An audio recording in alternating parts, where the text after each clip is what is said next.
Students, today in this video I'm going to start the topic why do we need a constitution of chapter 3 constitutional design. The reasons are: first, it generates a degree of trust and coordination that is necessary for diverse groups to live together. Here we can take the example of South Africa, where blacks and whites were able to develop trust and coordination with each other because of constitution. Second, it specifies how the government will be constituted, who will have power to take which decisions. It is specified in our constitution that what will be the process to form the government, that is, according to majority votes, government is formed at the central level and state level. It also specifies who will have power and how much power. Third, it lays down limits on the powers of the government and tells us the rights of the citizens. Our constitution puts limits on the powers of the government through the fundamental rights, as government also cannot violate the fundamental rights. It tells the citizens about their rights as a citizen. Fourth, it expresses the aspirations of the people about creating a good society. Every society's way of thinking is different. Like Western countries have liberal ideologies, so their constitution have such laws which promotes more liberty. Why? Because the aspirations of the people and the society's way of thinking support that, and the society's thinking is reflected through constitution. So if our society's thinking is good, then it is reflected in our constitution. The way people want to see their country, they will frame the constitution accordingly.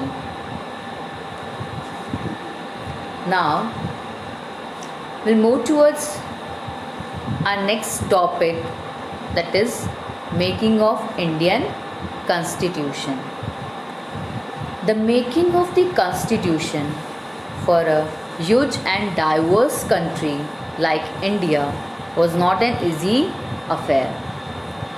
It took time to frame a constitution for our country. We will see how our constitution was made, what we learned from other countries' constitution, and what concepts we adopted from them. Indian constitution was drawn up under a very difficult situation. Today's situation is normal and everything seems normal, but at the time our constitution was made, the situation was different. India is having diversity of religion, caste, culture, race, etc.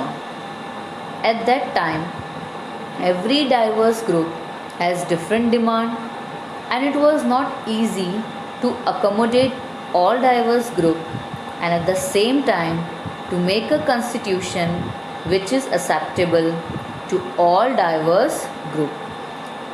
It was a big challenge for our constitution makers. They had to make a constitution which every diverse group would respect. Along with the difficulty of bringing diverse group together, our country faced a traumatic experience, that is a partition on the basis of religious differences. So it was a challenge for our constitution makers to frame a constitution which would motivate all the diverse group to go with it. It should be such that it would not disturb the religious harmony. Other problem was integration of princely states.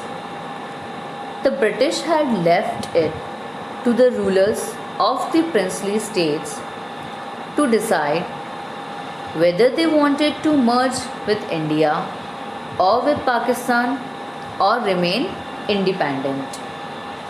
So, it was a challenge to frame a constitution which would persuade the princely states to join Indian Union.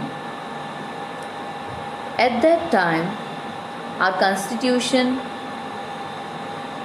makers had to overcome these challenges and wanted to make such constitution which would be respected by all. Now we'll see the path to constitution.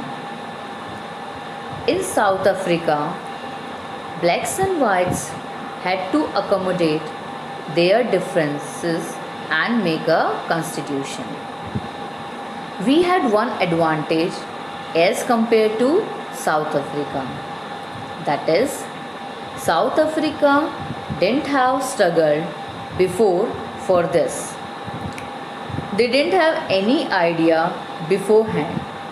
But India had some advantages, like the makers of Indian Constitution didn't have to create a consensus about what a democratic India should look like, as much of this consensus had evolved during the freedom struggle. That is, during freedom struggle, they already developed a thought about how our constitution should be like. During freedom struggle, they not only struggled but started seeing themselves as single entity and wanted to make a constitution which would be accepted by all. In 1928, Motilal Nehru and 8 other Congress leaders drafted a constitution for India.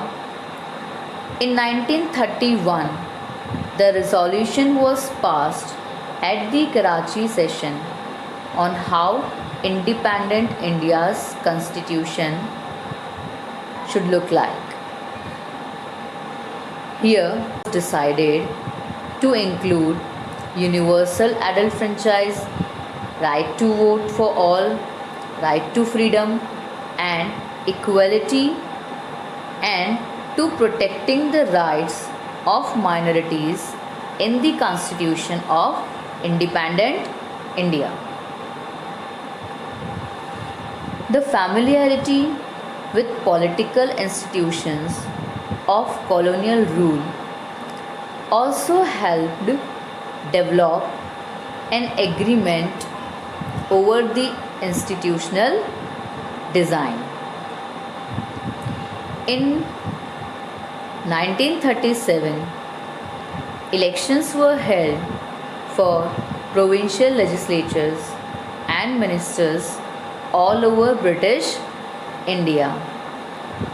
So, Indians participated and became leaders, and while working in assembly, they learned how to make laws, what provisions should be there and what provisions should not be there. So, we became familiar with political institutions. We got the idea about how to run political institutions. When our constitution was made, our leaders had drawn the inspiration from various political activities, ideas of liberty, equality, and freedom were drawn from French Revolution. Russia's socialist revolution had inspired many Indians to think of shaping a system based on social and economic equality. We got the idea of fundamental rights from Bill of Rights in the US. Our leaders were inspired by various political activities and included these provisions in our constitution after debating in Indian context.